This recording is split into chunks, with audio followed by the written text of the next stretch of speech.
And welcome to the Dolphin Pod. This is episode 2 of season 3 of our show. We relaunched a couple of weeks back, and we're joined by CSI men's basketball head coach TJ Tibbs. On today's show, I will be joined by CSI women's basketball head coach Nicole Sarcone. Once again, this is Joe Foreman hosting solo for this week's show. I do anticipate having some guest co-hosts moving forward, but for now, we are proceeding solo. And before we are joined by Nicole Sarcone, we will take a look back at the week that was here at the College of Staten Island with a brief recap of this past week's action. The week kicked off with a conference doubleheader. CSI men's basketball and women's basketball taking on Mercy College back on November 30th. Both of those games were very close games, and it was the CSI women picking up the win over Mercy College last week by a final score of 71-67. For the women, that win was their first against a conference opponent this season, and for the Dolphins, it was also their third straight win. As for the men, they fell to the Mavericks by just 2 points. The Dolphins led in the first half by as many as 18. That lead was cut to 7 by the end of the first half. And in the second half, CSI was surpassed by Mercy in the closing minutes of that game. The Dolphins did have a chance late, trailing by a pair, did not score, and went on to lose the game. Both men's and women's basketball were also in action this weekend on Saturday as they traveled to Spark Hill, New York to take on St. Thomas Aquinas College. As for the men, they lost their game 66-52. They were leading in that game at one point by as many as 10 in the first half. Stack turned that game around, took the lead heading into the halftime break, and ultimately the Spartans pulled out the victory. The Dolphins did get as close as 2 points in the closing minutes of that game. They were right there against one of the toughest teams in the conference, but ultimately it was Stack pulling out the victory. As for women's basketball, they were a bit short-handed in their game against the Spartans on Saturday, and the Dolphins fell by a final score of 82-59 in that game. The Dolphins lose for the first time in their last 4 games. They've won 3 out of their last 4, but that loss to the Spartans snaps the CSI winning streak. Also this past weekend, swimming and diving hosted the inaugural CSI Invite. The meet featured 4 programs here at the College of Staten Island, including, of course, the Dolphins, the Roberts Wesleyan University Redhawks, the Mount St. Mary College Knights, and the College of St. Rose Golden Knights. Those teams all coming into the tank beginning on Friday night for a 5:30 p.m. evening session. The following day on Saturday, there were 3 separate sessions, one in the morning beginning at 9:30 a.m., followed by a diving session at 1 p.m., and the meet concluded with a second evening session at 5:30 p.m. The Dolphins broke quite a few records in that meet, and I have some of those right here. New records included Brooke Manning breaking her own record in the 100-yard butterfly. Jessica Johnson set new records in the 200 and 400-yard individual medley. Max Clare, David Paggioli, William Kwan, and Anthony Attenborough set a record in the 200 freestyle relay. And then Jessica Johnson, Catherine Ibrahim, Morgan Novello, and Brooke Manning set a new record in the women's 400-yard freestyle relay. As for the CSI men, they took the top score in the men's meet, earning them a banner on behalf of the East Coast Conference. The women of Roberts Wesleyan University were tied for the top score in the women's meet. Both the Redhawks and the Golden Knights finished the meet with an even 160 points. By virtue of that score, they earned a banner from the East Coast Conference. Did Roberts Wesleyan. They won the women's meet alongside the College of St. Rose. Lastly, this weekend, cross country competed in the Yuri Spence Garcia Invitational, hosted by Division I St. John's University.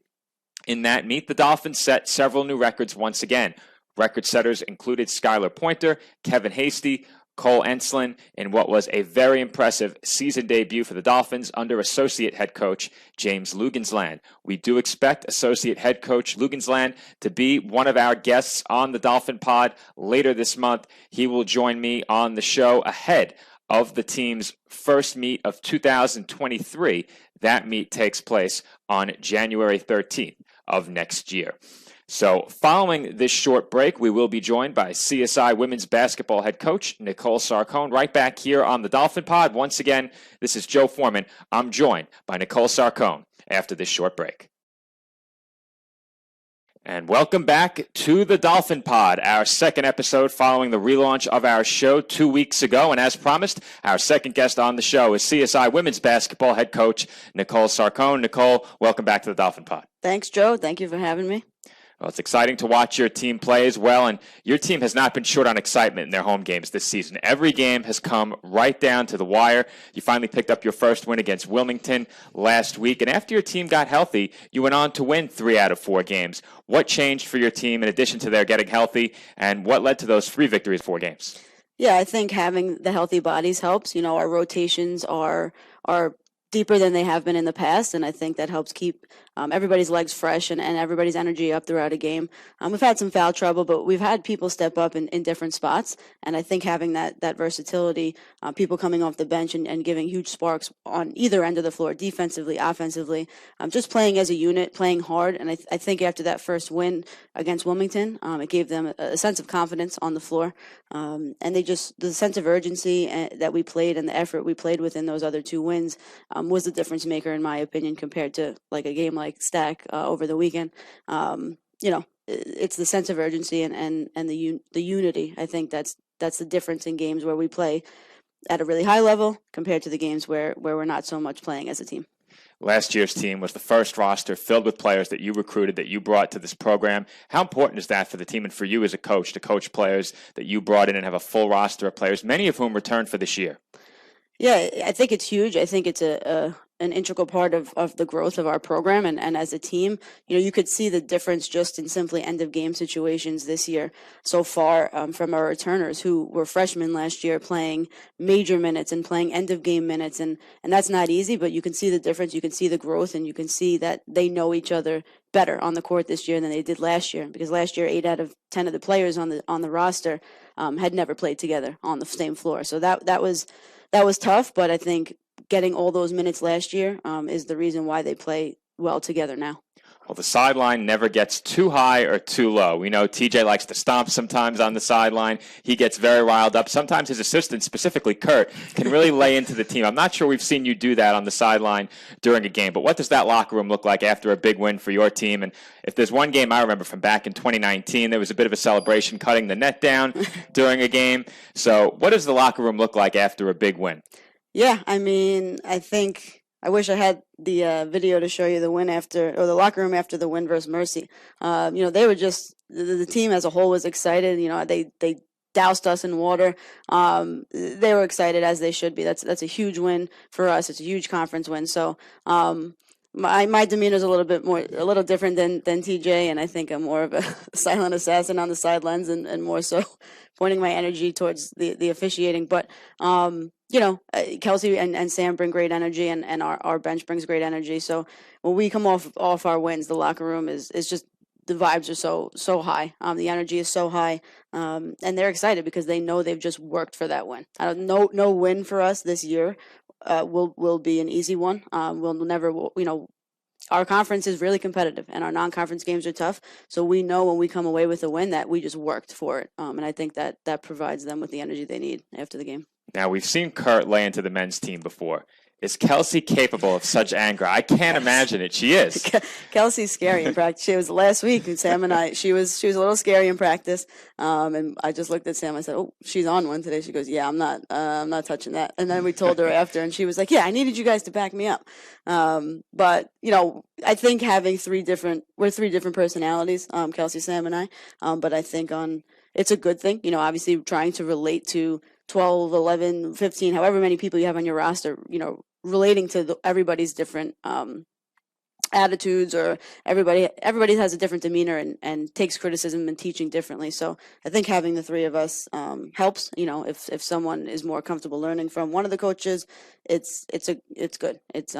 I rely on them a lot, and Kelsey is definitely capable of lacing into them. I know she's still capable of playing as well. As recently as a year or 2 back, she was dominating us in early morning pickup basketball. Yeah. So she definitely still has it on the court. But speaking of the bigger roster, are you still serving as a practice body? It's funny you ask. Typically, no. I've tried to hang up my shoes as much as possible. But today, yeah. So just came off of practice myself. We can't tell it all, so that's good. It means you made easy work of your team. But You were such a great sport about it, so I have to ask about it. Last year, you were injured as a practice body, were scooting around the building in that boot. Going back to that moment where you rolled out onto the court ahead of a game and they were playing Riding Dirty, what was going through your mind as you heard that coming through the doors of the gym? You know, I caught a lot of jokes from the department about my scooter, but it's a big building, and I said, hey, I'm getting this, and the only way that I can do it is to make fun of myself a little bit, and let the team have fun with it. So that's what it was all about. You know, it was just hard. You know, obviously being non-weight bearing and things like that. So my coaching staff was a huge help. I owe them a lot, and the team having to put up with me not being agile and not being able to do a lot of things is, you know, it stinks. So we had to have some fun with it. Well, to your credit, you were a great sport about it. I promise this will be the last time you hear about it from me. But for our listeners at home who didn't know the story, I felt like it was a good one to bring up. Now, speaking of footwear choices, your sideline style, if you had a choice, your go-to style on the sideline, I know it's typically more casual for your team. Some games, you guys dress up a bit more. The men's basketball combines the casual with the suits sometimes. So there are endless combinations you can choose from. If the choice is solely up to you, what are you going for on the sideline? Sneakers only, or you're talking about? In general. So we were going to actually dress up for home games, which we started doing, and go more casual for road games. But we're just going casual this year. You know, sneakers, I'm the wrong person to ask. Everybody makes fun of me for my sneakers. Obviously, after my injury last year, you know, listen to Dr. Z, and I wear Brooks. The team makes fun of me. Kelsey and Sam make fun of me. And so I'm all about comfort. I know that stinks for Kelsey and Sam because we should come out looking a little bit better with our sneaker choice. But, you know, I'm about comfort. So whatever's most comfortable for me, and I'm not leaving there with a swollen Achilles or anything like that, then I'm good to go. Seems like a wise move. I definitely won't get on you for the sneaker choice since you allowed me to ask that question. But post-game celebrations. Now, we spoke about the net cutting from 2019 a bit earlier. You spoke about being doused in water. And we have a lot of great sponsors. TJ and I brought up some of them during our last show. In the past, women's basketball has had a fundraiser at the Kettle Black. If you have a choice post-game, where are you going for your post-game meal following a big win? Oh, man. You know, Kettle, probably Kettle Black. You know, Jimmy Max, definitely. So probably TLC for a little bit of physical therapy. But yeah, no, you know, we appreciate all of our sponsors, and they do a great job, and they've done a great job for us. So they're a huge part of our program. So happy to celebrate anywhere at any of our sponsors after a win. If you're celebrating at TLC, you know that was a big win. And courtesy of TLC, we're going to have some brand new backdrops for our post-game TLC Physical Therapy Player of the Game. Hopefully next week we have the backdrops behind us, because we were joking around the building during the last week that this sort of looked like a hostage video, like the guests may be required to come on against their will. The solid gray wall has to go. So hopefully in time for our next show, we'll be able to change that. And our viewers who are watching on YouTube can see that we still do have indeed the solid gray wall behind us. But another question I have for you is, where were you and your coaching staff during the faculty staff basketball game? I don't remember if you were playing that day, but you certainly weren't on the court with us. I'd like to come up with a good excuse. I don't have one. Personally, you know, I got to be careful about what I do now. So, okay. You know, I'm on IRL. But Kelsey and Sam, I don't know. You got to talk to them. I will have to ask them, but even if you don't play, we could use some coaching. I don't know if you saw or heard, me and my unit didn't do so well in that game. We came in down 2. We left the game down 9. TJ took care of business at the end and hit the game-winning shot. But that was a lot of fun for us, and we could definitely use some coaching. So perhaps next year you and your coaching staff can come down and give us some pointers. But team is playoff eligible this year, of course. How important is that to the program, and what kind of players are you looking to bring into this program moving forward to help you achieve playoff success down the line? Yeah, I mean, it's huge. I actually just spoke to the team about this this week, is that, you know, it's the first year, like you said, that we're eligible, but that doesn't mean it's going to be handed to us. We have to go out every single day in practice and prepare and work for it, because every game matters. And sometimes you lose that feeling when you're not eligible. It almost seems like a 28-game schedule of non-league games, right? Because there's not that meaning behind it that we all as players and coaches know about. So I think as a young team still, we have to learn to understand what every day means. We just talked about that today. So, you know, it's huge, it's important, and I think we might take a hit or two like we did, you know, in our recent game. and then learn from it that, hey, every day matters, every minute matters in practice and in these games. So I think the players have put in so much sacrifice being a part of a program for however many years they've each been here, where they couldn't be considered for playoffs, or they couldn't qualify for playoffs. So now's the chance. Like, you've put in all this work, you've made sacrifices. Let's go out there and be the first team to get a playoff spot. And you guys be the first team when you have the chance. Let's go out there and get it done. It's not going to be easy, but I think we have to remember every day what it means to get that. And one last thing on the topic of the players, what brand of basketball are you looking to play as a coach? What are you looking for from the players on the court, perhaps in the classroom or off the court? What kind of person and athlete are you looking for on this team? For sure. Having good people on the team is one of the most important things, because that is just where you start. We want players who kind of live for the game, who love the game, who, you don't dwell on a loss, but it eats at you a little bit and you learn from it and you celebrate those wins, but you realize you have to get back to work the next day. So we want players who live for the game, who love the game, who come to practice excited to compete, knowing that it's for the bigger picture. So we want players who love it and live for it. I mean, skill set, you wouldn't be here, right, if we didn't think that was there in each individual. But that's you can work on that. But having heart and having it mean something to you, that's unique. We want those type of players. Well, it means a lot to me, Nicole, that you were willing to come on in the midst of a busy schedule following a practice where you served as one of the practice players. So, Nicole, thanks for joining us here on the Dolphin Pod. Always a pleasure to have you on. When we come back, we'll wrap up the show on this episode 2 of the all-new Dolphin Pod, relaunched last month over at CSIDolphins.com. Stay with us after this break. And welcome back to the Dolphin Pod. And, of course, we thank CSI women's basketball head coach Nicole Sarcone for joining us on this week's show. Her team will be back in action tomorrow night as they host the University of the District of Columbia in an East Coast Conference basketball doubleheader. The women will tip things off tomorrow night at 5:30 p.m., followed by the men in Game 2 approximately 2 hours after that. Of course, you can catch all of the action in that game live on CSI Sportsnet via the ECC network. Also on Saturday, men's basketball will be at home when the Dolphins host American International College on Saturday at 2 o'clock, a rare 2 p.m. Saturday game this weekend. So be sure to tune in for that as well on CSI Sportsnet via the ECC network. So until tomorrow night, if you tune in, once again, this has been Joe Foreman. Thank you for checking out this episode of the Dolphin Pod, Season 3, Episode 2. Following our relaunch a couple of weeks ago, we do anticipate that our next guest on the show will be CSI Cross Country Track and Field Associate Head Coach James Lugensland. Be sure to check that out when that episode releases in approximately 2 weeks, or perhaps a bit closer to the end of the year, as we do have an extended holiday recess here at the College of Staten Island. But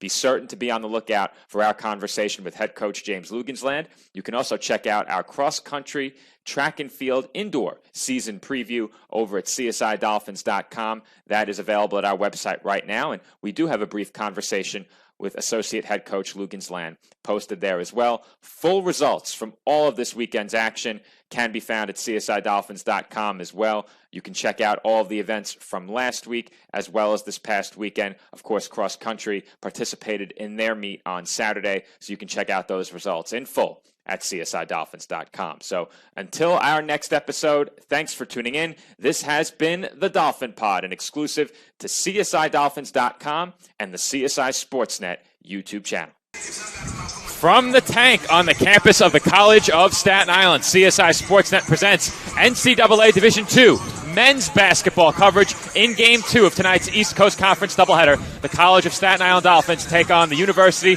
of the District of Columbia Firebirds. Good evening, everybody. Once again, my name is Joe Foreman, and for Game 2, I am joined for the McDonald's pregame show by my broadcast partner, Andrew Rotundo. Andrew, welcome back to the broadcast. Thank you so much, Joe. I'm looking forward to a good one. We had a real close game up until about the fourth quarter in that last women's game, so looking for the same kind of result this time with the Dolphins win in the men's game. For men's basketball, the men need a win in a big way. They come in 1-6. They are 0-2 against the East Coast Conference. You'd hate to drop to 0-3 in conference play if you're the Dolphins. What are you looking for from this men's basketball team tonight to get into the win column against the ECC? Well, first, Joe, they need to relax on the turnovers. I know that I got one stat that stood out to me.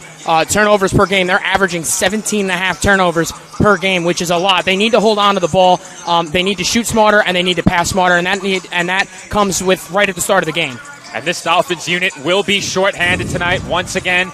They're without Bryce Waterman, and that's a big loss for this Dolphins team. He is not the only Dolphin who is in street clothes this evening. Shamar Laddie is still out, among other Dolphins who have yet to make their debut this season and may not debut this year. So the Dolphins are without several players tonight. If there's one area the Dolphins can look to improve upon in this evening's game, they need to close out the first half stronger than they have through their first few games here at home earlier this season.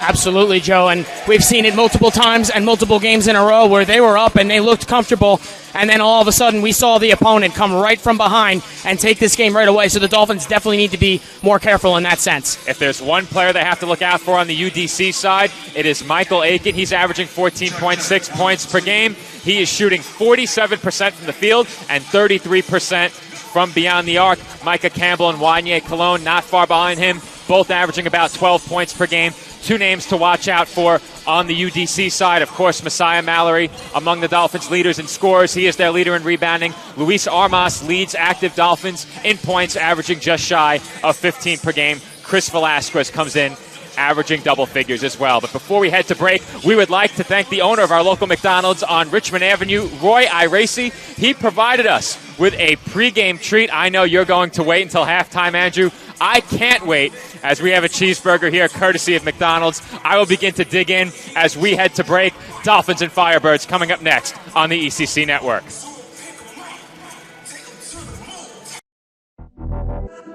Champions know how to seize opportunities.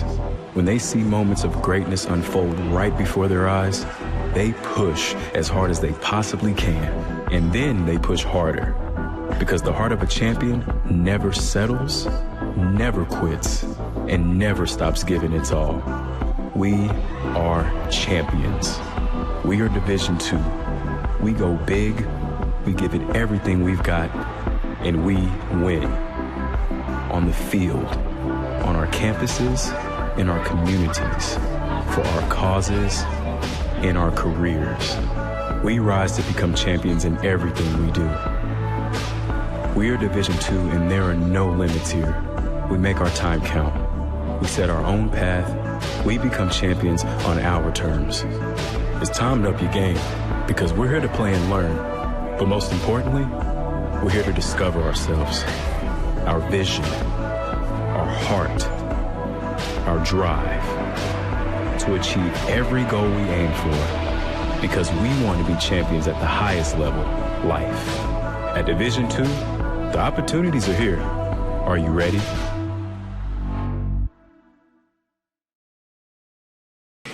And we are back from the tank just ahead of tip-off. Joe Foreman rejoining you alongside Andrew Rotundo. As Campbell and Mallory will jump, and the tip-off goes to the Dolphins as they will possess it first. CSI comes in 1-6. They are looking for their first win on their home floor this year. Dolphins work it inside to Mallory early, and he finishes the spinning hook shot. Just what they need, Joe, an early strike, and they need to maintain that energy. Dolphins on the board first early as Mallory laid it up and in. Cologne, Campbell, Morgan Jr., Marable Williams. And there's one more starter I'm missing out there. It is someone I can't spot right now. So we did not get starters ahead of tip-off. Andrew, I think you have those in front of you, so you snuck those over here without handing them over to me. Thanks for that. As Velasquez looked to drive baseline, Mallory will try the three, and that's good. 5 early points for Messiah Mallory. Couldn't ask for a better start from Messiah Mallory. Absolutely perfect so far in this first minute and so. Starters for the Firebirds: Jameer Marable Williams, Hartnell Hay, Wanye Cologne, Micah Campbell, and Eric Morgan Jr. As that's a nice feed on the cut by Hartnell Hay, and he lays it in for 2. Good find there by Wanye Cologne for the first UDC basket. Mallory looks to drive, and he had the ball knocked away. It's stolen by the Firebirds. Marable Williams up ahead, and that's banked in by Morgan Jr. And those are the kind of turnovers I was talking about, Joe. Turnovers like that turn right into points for the opposition. Dolphins lead down to a single point early. Shkolny fakes and tried to draw the foul. He did not get the whistle, then nearly committed a foul of his own. Here come the Firebirds back the other way. They gave Campbell plenty of space, and I think Mallory may have gotten a piece of that. That was blocked. Great positioning by Mallory. Campbell stepped inside the three-point line, and Mallory closed the space quickly. Here comes Chestnut, and Chestnut can't finish. Just dribbled around the rim there. Did all but CSI finish. starters, Velasquez, Chestnut, Mallory, Shkolny, and Armas.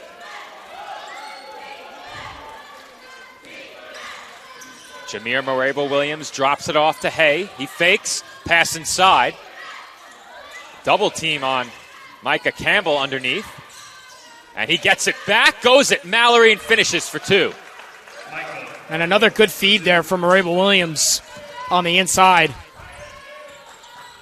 Velasquez fakes, bounce pass for Mallory. Good feed, and Mallory banks it in. Dolphins trading good feeds with University of D.C. here. That was one from Velasquez to finish on a basket. Both of these teams moving the ball very well early in this game. Messiah Mallory off to a hot start for Staten Island. He has all 7 points. That one went through the hands of Morgan Jr. Here comes Velasquez off the steal, and he is rejected. What a recovery by Eric Morgan Jr. Pass underneath, no finish by Hartnell. Hey, how about the pace to this game early on? Back and forth, and that was a good defensive play by Armas. We just saw a minute ago back on the other side. And finally, the players will get a chance to take a breather, as will we. Non-stop action through the first 3 minutes and 35 seconds. And that will prompt an early Dolphins substitution as Michael Oyekanmi checks into the game, replacing David Shkolny. Oyekanmi went 5 for 7 with 12 points in the last game, Joe. He was a big part of the offense. Definitely was a contender for the East Coast Conference Rookie of the Week award. Bounce pass off the drive, and that's easily stolen by the Dolphins. CSI will slow it down a bit. This is Velasquez over to Armas, and Armas had it knocked away. Good defensive play there by Cologne to slow things down. This is Chestnut. He almost tripped. Was able to get a shot up, but it was off the bottom of the rim. Marable-Williams lost his dribble and threw it away. And the Firebirds will touch it, resulting in a backcourt violation, as we will have our first media timeout of the first half. Our score just over 4 minutes into half number one, CSI 7 and UDC 6.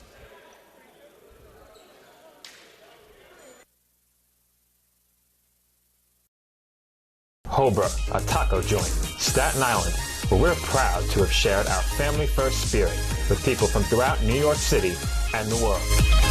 With indoor dining available both at the bar and on the floor. Or step outside for additional seating and an outdoor bar. Serving beer that's crisp, ice cold, and worthy of a day at the beach. Cocktails that explode with flavor. And great food made with the freshest and healthiest ingredients available. Events feature food and drink specials, live music, and the best of Staten Island nightlife. Your CSI Student ID saves you 10% on your dining order at Hobra. Visit us at 412 Forest Avenue, Staten Island.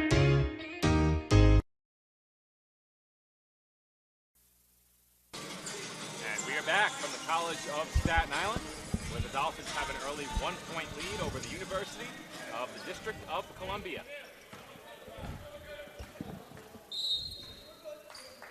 Dolphins will inbound from the far side, as you may have heard me very faintly returning from break. I had my microphone up at my head. I was enjoying that McDonald's cheeseburger from the pregame show as Armas can't connect on the three. And it will be Firebirds basketball.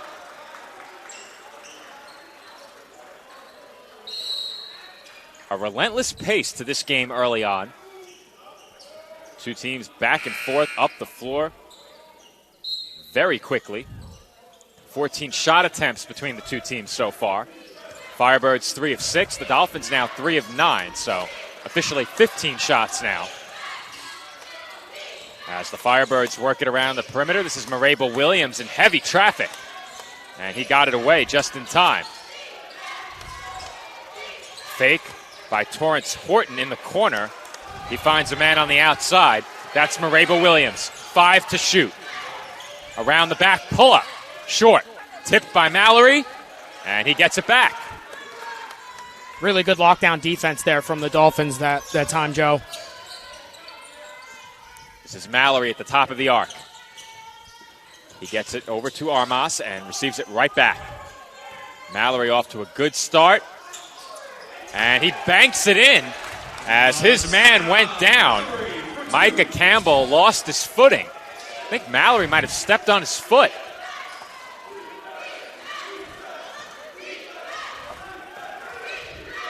Dolphins lead it by 3. Big crossover from Kevin Curtis.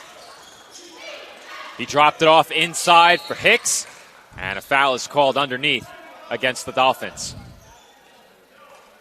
That's our first foul of the game, Joe. Took about 5.5 minutes to get to this point. That's part of the reason for the pace early in this game. First foul comes an even 5 minutes and 33 seconds into the first half. And off the offensive board, Micah Campbell heads to the line. And he connects on the first free throw. CSI foul on number 14, Michael Oyakanbi. His first, team's first. One more to come from the line for Campbell.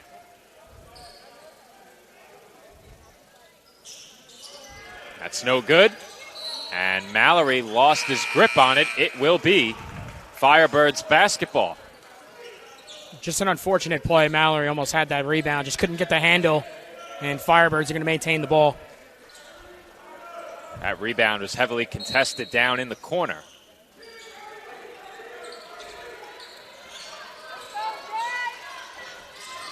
Tevin Curtis has it and gives it up to Horton. Horton will try a 3, and that's good as UDC takes the lead. Big 3 for UDC, and that's their first lead of the game. Dolphins need to maintain that energy they came out with. UDC 10, Staten Island 9. This is Oyakanmi. Now Mallory up top for Velasquez. 8 to shoot. Velasquez, pull-up jumper. That's good. Velasquez for 2. Dolphins back ahead by 1. Risky pass there as Horton will send it away. Hay look to hand off. The Dolphins very aggressive defensively off the ball here. Curtis, pull-up jumper. No good. Rebound goes to Armas. Good job by the Dolphins. After a little bit of back and forth, they come back and they get a stop. Now it's time for a big basket and really pull away here. Chestnut will use the Mallory screen. Heads back the other way now as he looks to post up. 10 on the shot clock. Velasquez tries a 3. Too strong. And the rebound goes to Tevin Curtis. Curtis gets it back and swings it over to Hay. Oyakanmi nearly stripped it away. This is Curtis. He lost it. And Chestnut comes up with it. Chestnut for Oyakanmi. And he couldn't pull it down. What a look, Joe. That would have been a beautiful alley-oop. That would have been a highlight reel slam if Oyakanmi could have handled the pass cleanly. Instead, it's a Dolphins turnover, and the Firebirds will inbound with a chance to take the lead. Dolphins defense has been playing well, forcing a lot of movement. Firebirds just seems every player that touches the ball is under a lot of duress. Just under 12 and a half to play. Curtis kicks out. Getting it right back. Open was Hay. He fakes. Looked to dump it inside. And the Dolphins were there. 14 on the shot clock. Hay passed up a good look there. Curtis will be the inbounder. He throws it in up top. Left open was Cologne. His three-pointer rattles out. Long pass up ahead for Mallory, and Cologne was right there waiting. Armas went for the steal and instead commits the foul. CSI foul on number 10, Luis Armas. His first, team second. Chris Velasquez will check back in after a very brief stint on the bench for the Dolphins.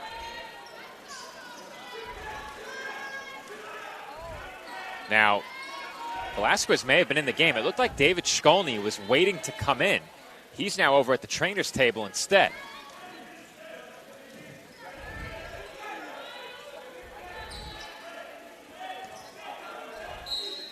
Looks like he may have a cut. A little confusing here, Joe.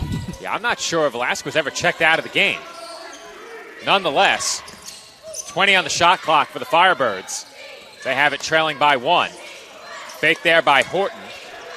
He gave it up to Eric Morgan Jr., who looks to drive, and he was blocked and fouled. Firebirds still having a lot of trouble getting to that basket, despite the fouls taken by CSI. Just need to clean up the fouls. Timeout. Media timeout. Velasquez did come in for Shkolny, so Shkolny did get into the game for a brief time. Shkolny only stayed in for about 30 seconds. That's how we missed him. But rather than heading to break here, we have a very special message from CSI Athletics in lieu of taking a break. Hometown Ticketing is now the official ticket partner of the College of Staten Island. You can now purchase all of your tickets online. I'll have to finish that message. We have the officials visiting us here at the commentary desk.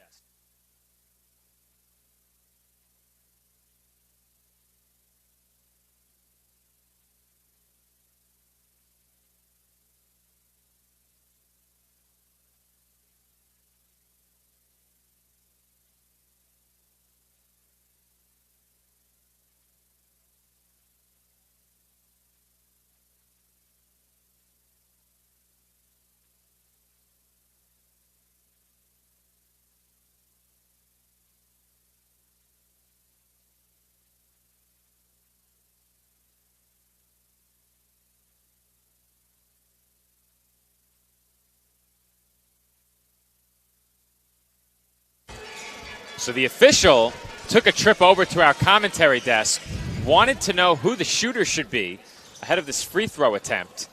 Now, typically, we have every replay they're looking for, as we did in Game 1. In this situation, we were not aware that there was anything they may want to check. So we did not have replay of who committed the foul against whom. Nonetheless, it's going to be 2 free throws for Eric Morgan Jr., and he couldn't connect on the first. Now, before I was interrupted, I was presenting a special message from CSI Athletics. Hometown Ticketing is now the official ticket sponsor and ticketing provider of the College of Staten Island. You can now purchase tickets for all of your CSI Dolphins basketball home games online at csidolphins.com/tickets. At halftime, if I can load it into our broadcast, we will have the QR code for Hometown Ticketing so that you can purchase all of your Dolphins tickets for the remainder of the season on our website. We will begin phasing out in-person ticketing purchases throughout the remainder of the season, so be sure to purchase your tickets online at csidolphins.com.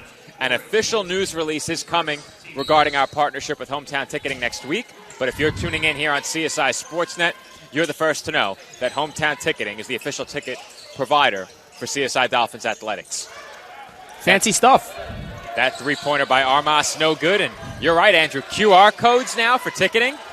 We've taken a big step forward with our ticketing sales here at CSI Athletics. Very exciting. Much more to come throughout the remainder of the season. This is just the first step, as Hometown Ticketing is now our ticketing provider. So be sure to check out the QR code on your screen at halftime if I can load it into our broadcast. That's a big if at the moment, but we'll see. As this is Chestnut. He thought about a pass and instead puts up that floater off back iron and out. Here come the Firebirds. Horton looked to push, nearly lost it.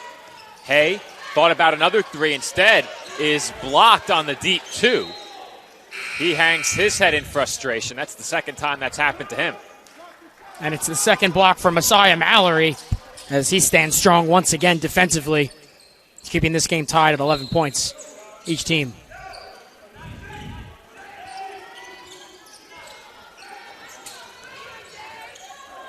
Dolphins will bring it up in a tie game, a very low-scoring first half.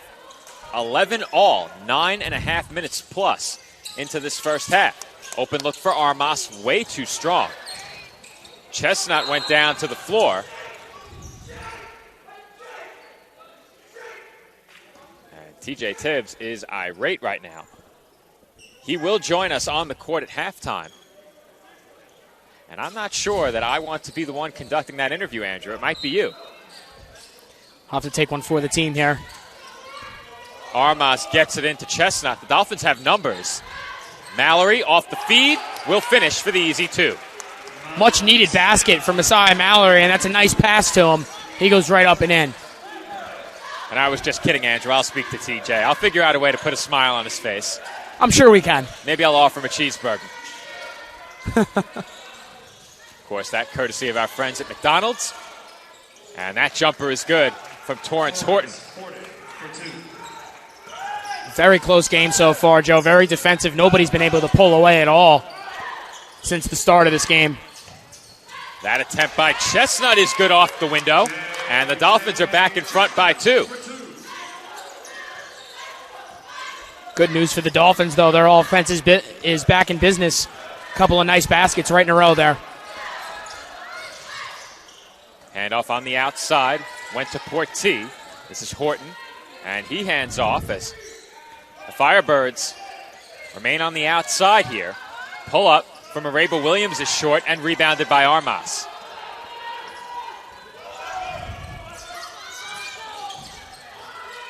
That feed inside for Oyekanmi results in a foul.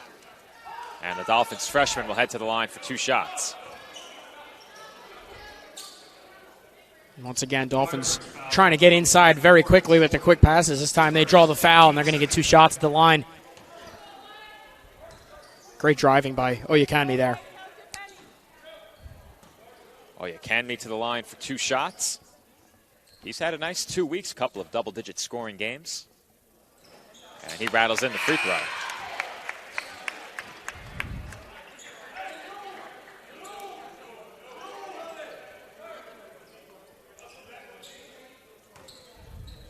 One more to come for Oyekanmi, as Messiah Mallory will take a seat on the bench. 5 for the Dolphins now. Oyekanmi, Armas, Velasquez, Shkolny, and Chestnut.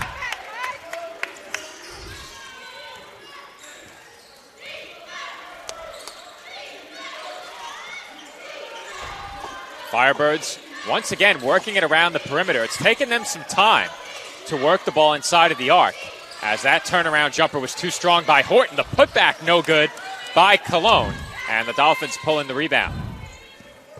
Dolphins standing strong in the paint again, and it's going to go a long way for them. They've really made the Firebirds work on the inside, as Oyekanmi lays it in for 2.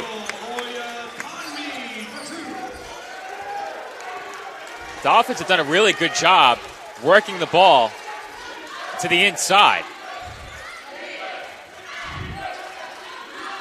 15 to shoot. Floater, no good by Horton, and it is slammed back down by Micah Campbell. And that was a frustration statement there from Campbell. He slams that one down, saying we need a basket. And he comes back with an emphatic rejection at the other end of the floor. What a sequence for Micah Campbell, as that will send us to immediate timeout. We'll get a look at that full sequence as we head to break. Here's a second look. First, you'll see the putback, one-handed slam by Campbell, and then at the other end of the floor, Campbell was able to come up with the emphatic rejection of J.J. Chestnut. Great help defense there, as we will head to break with the Dolphins leading UDC 19-15, just under 8 minutes to play in the first half. Car is damaged.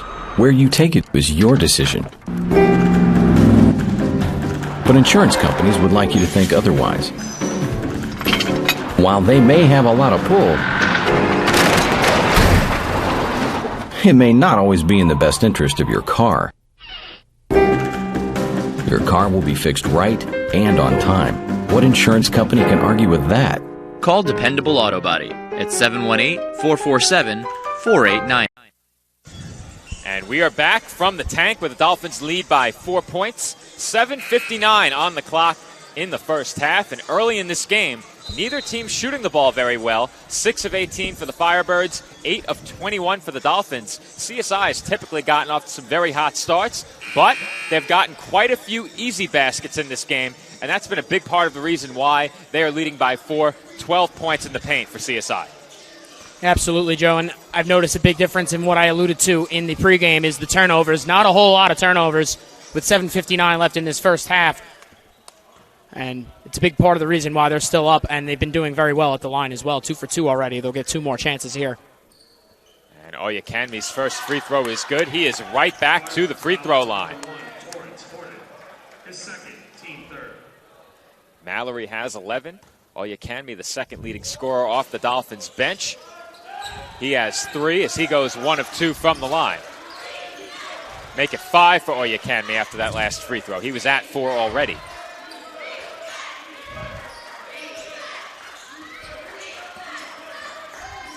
Firebirds doing a lot of dribbling here as they do find an open man up top. Morgan Jr. passed up a good shot for a contested shot, and that one was off back iron and out. You have to think the Firebirds may look to have a bit of a quicker trigger on the shots moving forward in this game.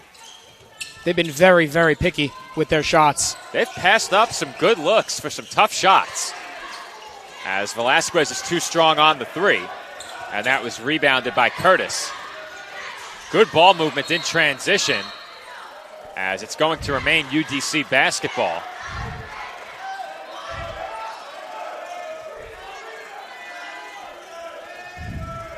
.25 on the shot clock for the Firebirds here. Curtis gets it in for Cologne and receives it right back. They work it inside, and Hay nearly lost it. He's down on the floor, and jump ball is the call.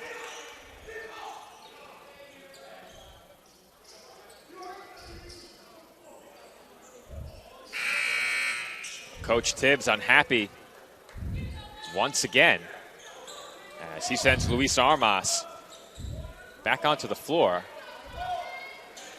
He has been all business in this one so far. Oyekanmi now over at the trainer's table. Firebirds will inbound. 15 on the shot clock. Hey. Nearly lost it again. Shkolny went down, gets back up, and comes away with the steal. He took that right to the face, but took it right away. And a foul back at the other end, drawn by Mallory. He then found Mallory with a no-look pass, and that led to the foul call. Messiah Mallory to the line. 2 shots. That was an impressive play by Shkolny. He took that ball right to the face, got his hands up and grabbed it, and got it right ahead to Mallory, all in the same motion, it seemed. Since Shkolny joined this Dolphins team last year, one of his calling cards has been hustle play. Great in the passing lane, great defensively and on the glass, and late in games, he has hit his share of big shots for this Dolphins team. He's been a clutch player as well. Big crossover there by Curtis, and he is stifled at the rim. More good interior defense from the Dolphins. Shkolny for 3. Too strong. Mallory tips it and could not keep it in.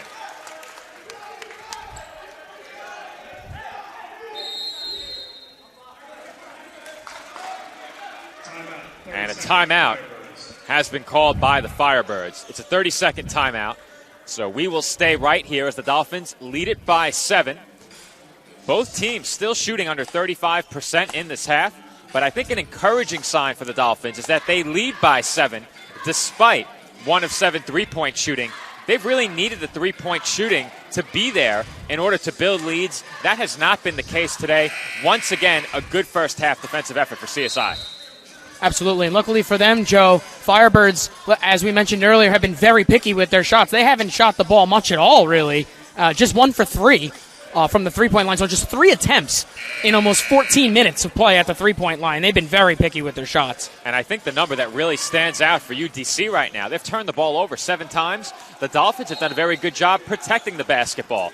Only 2 turnovers so far for the College of Staten Island. But we've seen it all year long. For the Dolphins, the problem has not been the first half.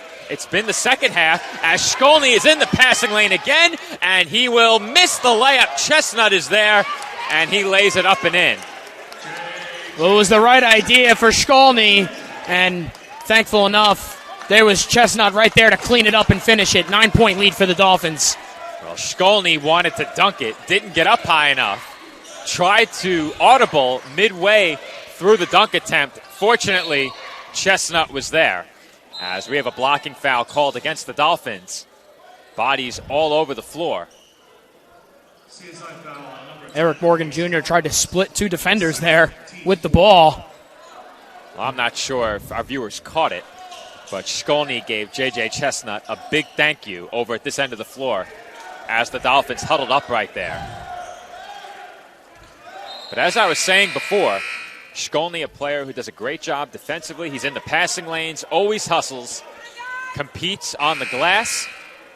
And we saw the results of that right there. Unfortunately for him, he could not finish the easy 2.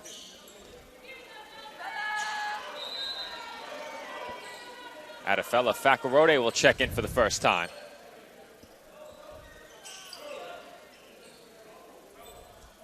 As they're going to attend to some condensation on the floor.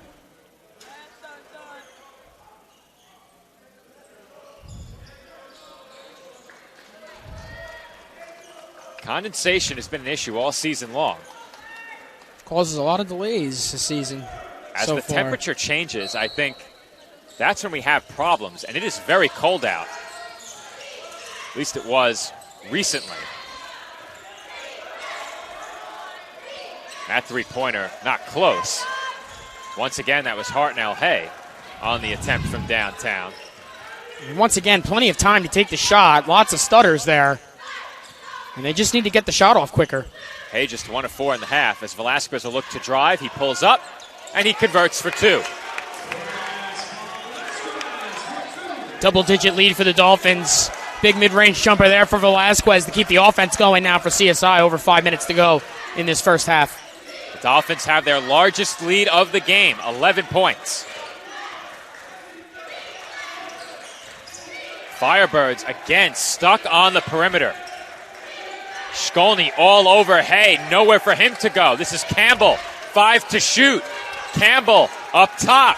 Curtis looks to drive, and he didn't get it off. Just impeccable defense by the Dolphins. No way for the Firebirds to get inside. And just absolute lockdown by all 5 Dolphins on the court in that sequence. That shot went down, but here you will see he did not get it off. It was not close. Dolphins basketball leading by 11.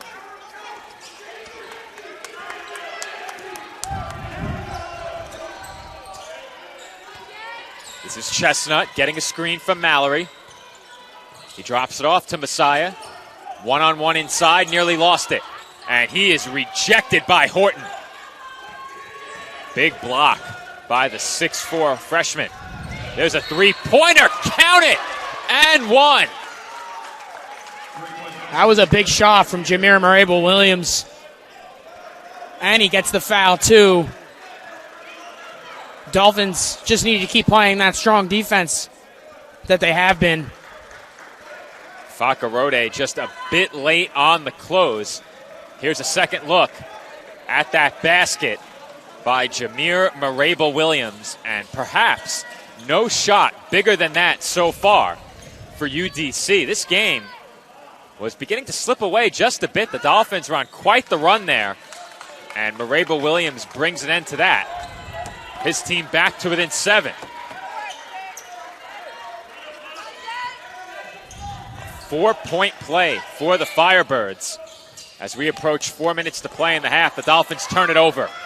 Here comes Marable-Williams once again, right at Velasquez. He can't finish, and Mallory has the rebound. Good defense by Velasquez. Mallory fakes, and a jump ball is called. As that brings us inside of 4 minutes to play, media timeout on the floor with the Dolphins leading 26-19. 3:55 to play in the first half.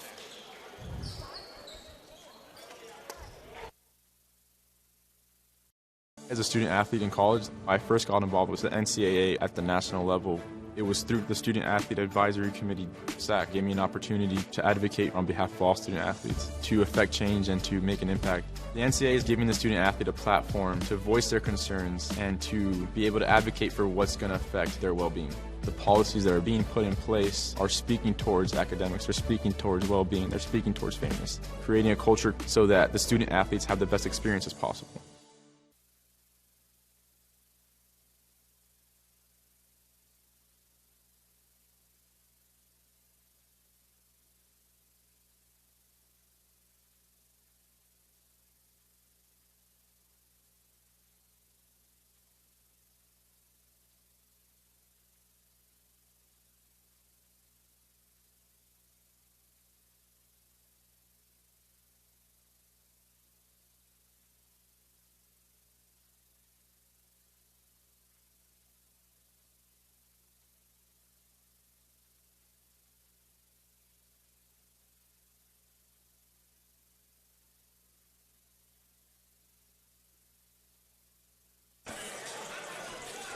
And we are back once again from the tank where the Dolphins' lead has been trimmed down to 7 points.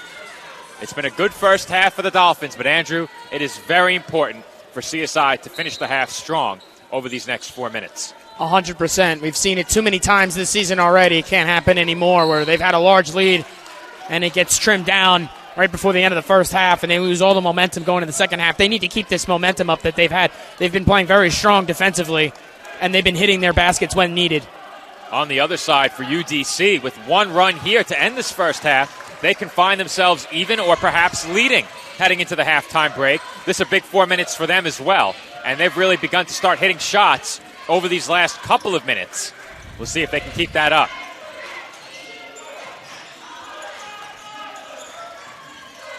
On the drive, that's Horton. Tough shot. He gets his own miss.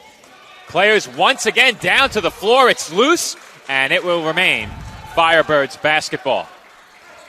That was Shkolny underneath of all that. Dolphins playing aggressive. And they keep that ball away from the basket.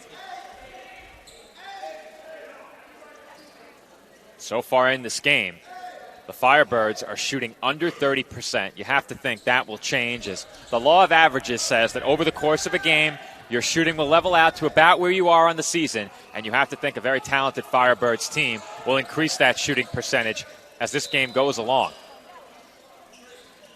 Right here, they have just 3 on the shot clock as they continue to address condensation on the floor. I do apologize. We had our breakboard graphic up on the screen there. We'll get rid of that.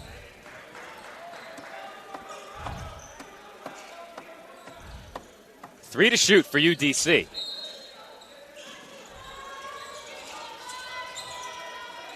They get it in the corner. That three-pointer is short, and Mallory has the rebound.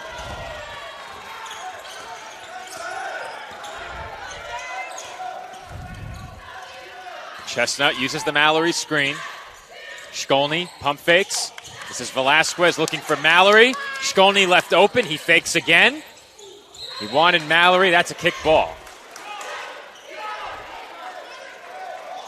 That will reset the shot clock to 20 seconds. Dolphins will inbound it from the baseline here. Good passing from the Dolphins, maybe just one too many on that last sequence. Chestnut up top. Fakarode for three. No good. And rebounded by the Firebirds.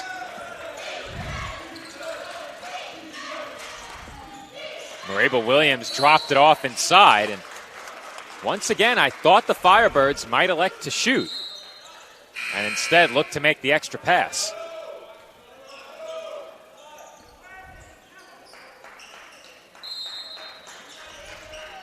As we are going to have a timeout here. And it was called by the Dolphins. So with that, we will head to a very quick break. 30-second timeout, Staten Island. Their lead remains 7 with under 3 minutes to play in the first half. Car is damaged. Where you take it is your decision. But insurance companies would like you to think otherwise. While they may have a lot of pull, it may not always be in the best interest of your car. Your car will be fixed right and on time. What insurance company can argue with that? Call Dependable Auto Body at 718-447-4898. And we are back from the tank.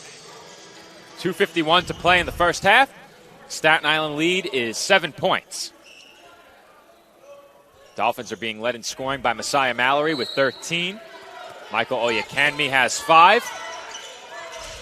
On the other side for UDC, a couple of players with 5 points, but that's it. They have just 19 with 2:40 to play.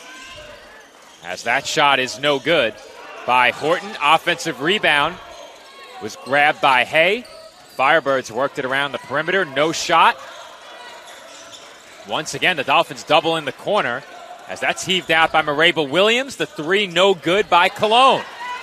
And the misses just keep coming for the Firebirds. Impressive defense continues from the Dolphins.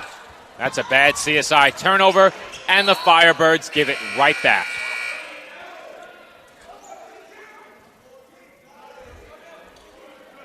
.212 to go in the half. That turnover, number 9 for UDC. Dolphins' largest lead in this game has been 11 points. Firebirds have led for just 39 seconds in this one. Dolphins will hope to keep it that way. They are looking for a strong close to the half. Josh Vargas came into the game for the first time. He enters for Staten Island as Shkolny nearly lost it. Chestnut, 10 on the shot clock, finds Mallory. Mallory's hook, that's good. Easy stuff for Messiah Mallory. Just pushes his way inside, hooks it with the one hand. He says no problem. They haven't had an answer for Mallory at the defensive end of the floor. There's another three-point attempt, and that is good. Tevin Curtis from downtown. And just when you think the Dolphins are about to really begin pulling away, the Firebirds hit a very timely three-pointer. The last one resulted in a 4-point play. Staten Island lead is back to 6. Chestnut for Shkolny. 10 on the shot clock. Shkolny for Velasquez. Corner 3. Splash! Beautiful pass in the corner. Velasquez makes no mistake. That's a huge 3 for the Dolphins to answer the Firebirds 3.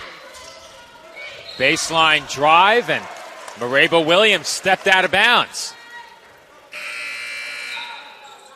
Once again, the inner defense of the Dolphins causing another turnover of the ball. Dolphins get the ball once again, up 9, under a minute to go here, first half. Vargas out, Armas in. 50 seconds to play in the half. We'll see if the Dolphins go 2 for 1. Chestnut uses the Mallory screen. What a pass by Chestnut, and Mallory finishes through the contact and one. Laser eyes from J.J. Chestnut. He sees that right through Messiah Mallory. No problem. What a feed by Chestnut, as we will get a second look at that pass. And Campbell couldn't believe it. You see him swat the ball away in frustration as Mallory converts. He now has 17 points. And Mallory is well on his way to his best offensive game of the season. For Mallory, the blemish on his stat line typically has been turnovers. He has just one in this first half, and he now has 18. Seems to be playing a very big role in the big 12-point lead now for the Dolphins. He certainly has.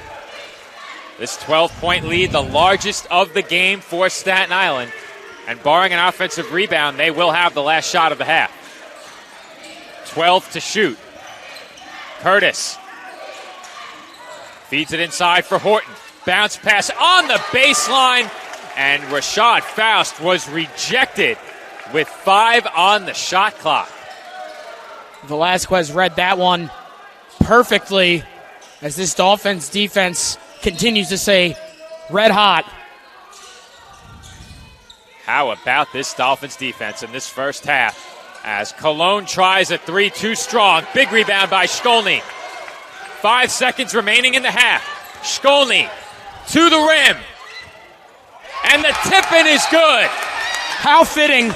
What a basket for Shkolny to end the half and puts the Dolphins up 14. What a big basket. And that's going to send us to halftime. I'll be joined on the court by TJ Tibbs. I'll step off headset. We'll be right back. And we are back from the tank for the start of the second half between the College of Staten Island and the University of the District of Columbia. The Dolphins lead by 14 points heading into the second half, and protecting first half leads has been an issue for them this year. They are spotted a 14-point advantage to start half number 2, and we are underway. We do apologize as my halftime conversation with TJ Tibbs may have come over the air with no audio. Also, we did have an on-court camera that did not capture our conversation. We were without an engineer tonight, as we have been for much of the season. I think we've had an engineer for probably 2 or 3 games at most, and that makes things very difficult. So we do apologize if you missed our conversation with TJ Tibbs. A brief summary: he was very pleased with his team's defensive effort and is looking for a strong effort in the second half to protect this lead. I don't know who wouldn't be impressed, Joe, just allowing 22 points in that whole first half. Something different we've seen from the Dolphins, and it's about finishing in this one. In Coach's words, he said that may have been the best defensive half from his team all season.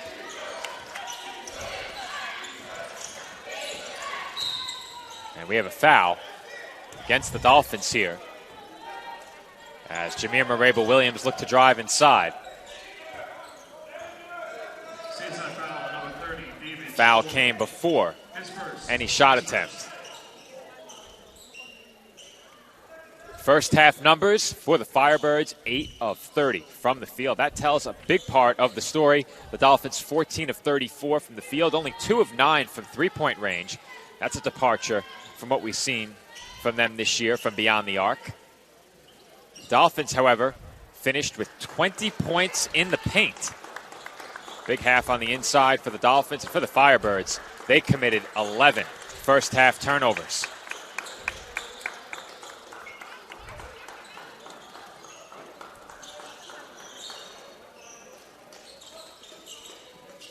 Once again, they attend to a wet spot on the floor.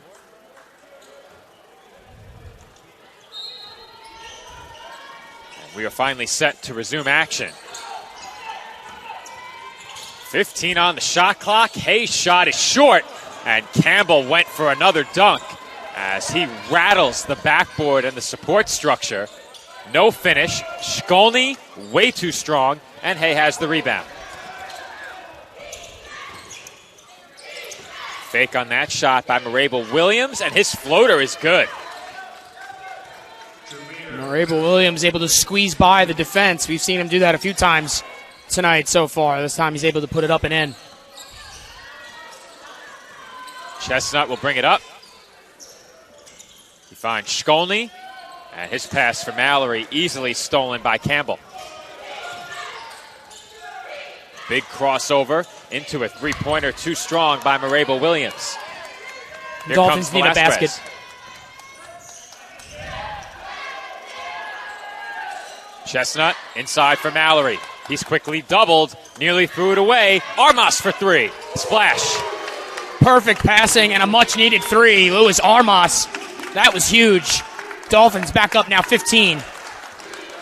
Largest lead of the game for Staten Island. And if they get going from downtown, that spells trouble for the Firebirds. Curtis for Hay. And that's good.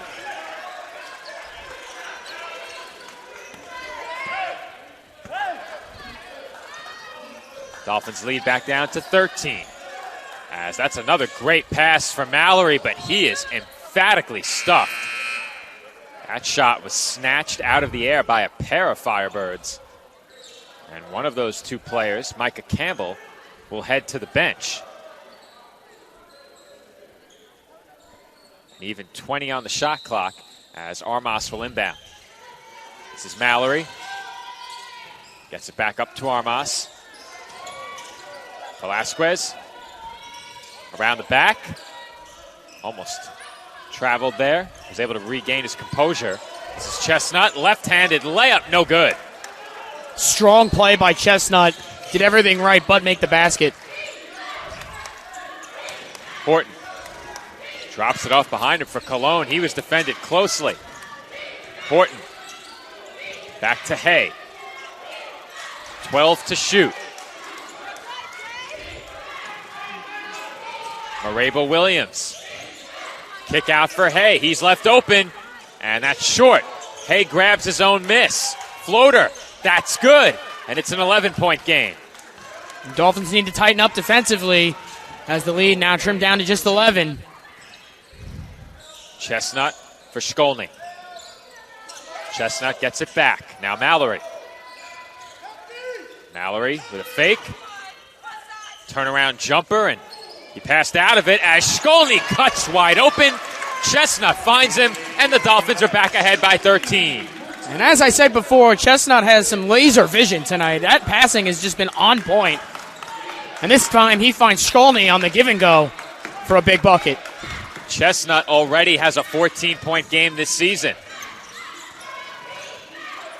Make that a 14-assist game. Curtis with a tough spinning floater.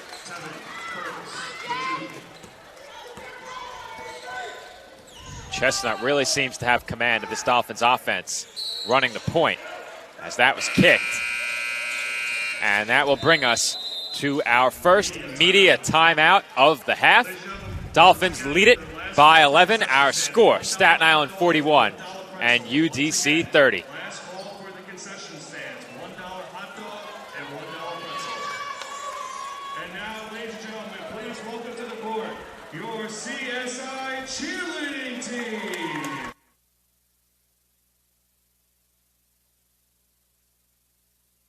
As a student athlete in college, I first got involved with the NCAA at the national level. It was through the Student Athlete Advisory Committee, SAC, gave me an opportunity to advocate on behalf of all student athletes, to affect change and to make an impact. The NCAA is giving the student athlete a platform to voice their concerns and to be able to advocate for what's going to affect their well-being. The policies that are being put in place are speaking towards academics, they're speaking towards well-being, they're speaking towards fairness, creating a culture so that the student athletes have the best experiences possible.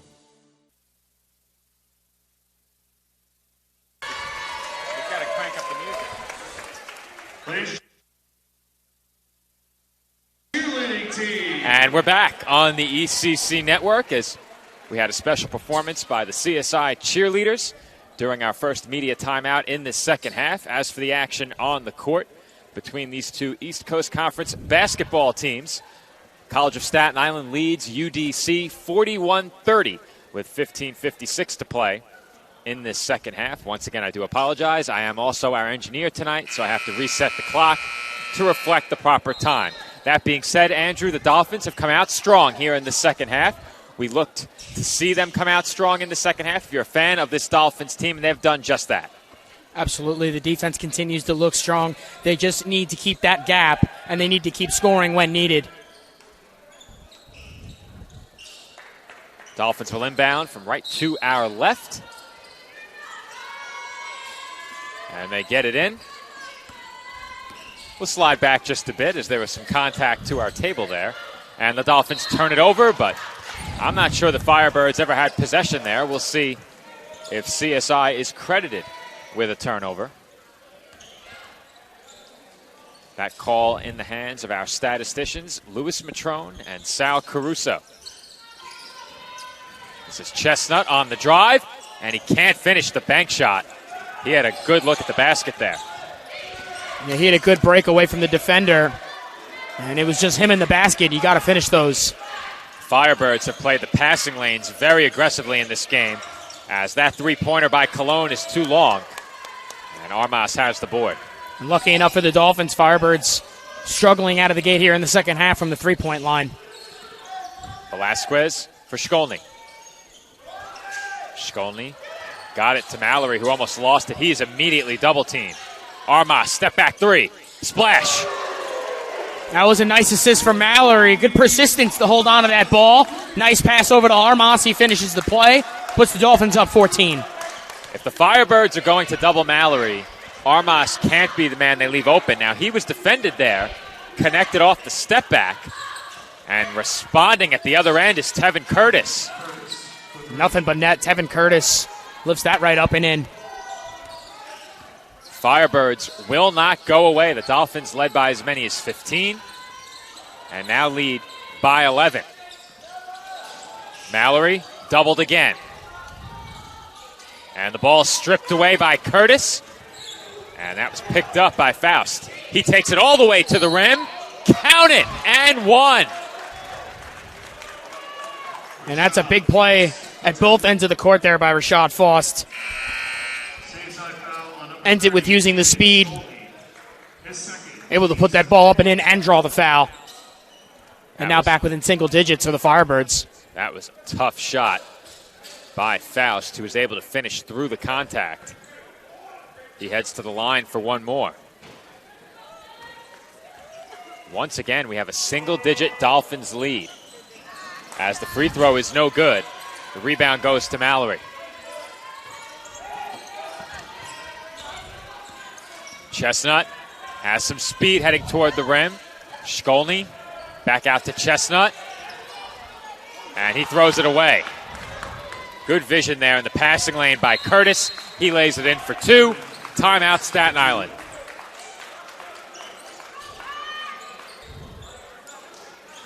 Dolphins perhaps beginning to unravel just a bit, as it's now a 7-point game. And this is some of the play that, if you're a fan of the Dolphins, you hoped you wouldn't see in the second half. Some bad turnovers, and even though the Dolphins began to pick up their shooting late in the first half, they're now just 3 of 8 in the second half. That being said, they're 2 of 3 from downtown, and we just heard some loud exclamations from over at the Dolphins bench, and with that, we'll head to a quick break. Our score, CSI 44, UDC 37.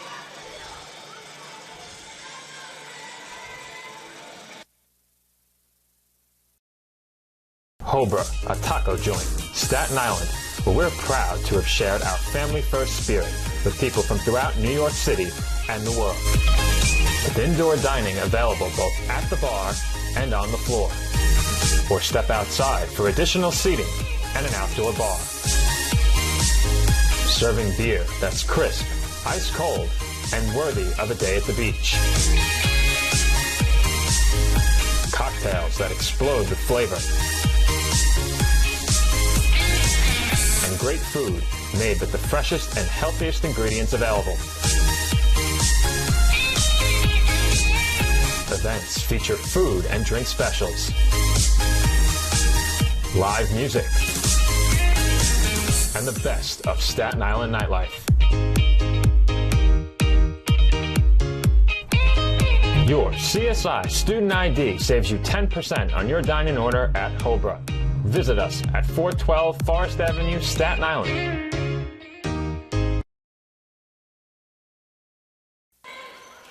And we are back from the tank as we have a foul. That will go against UDC. So much needed free throws here from the Dolphins as they've seen their lead diminish just a bit. As mentioned before the break, Dolphins on the season have averaged very few free throws per game. I believe the number's around 12 as Armas was just short on the 3.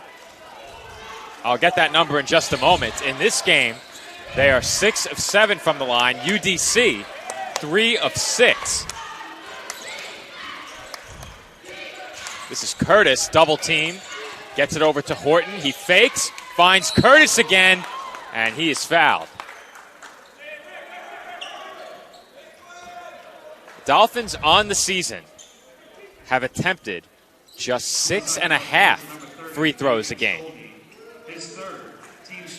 And that is really a remarkable number.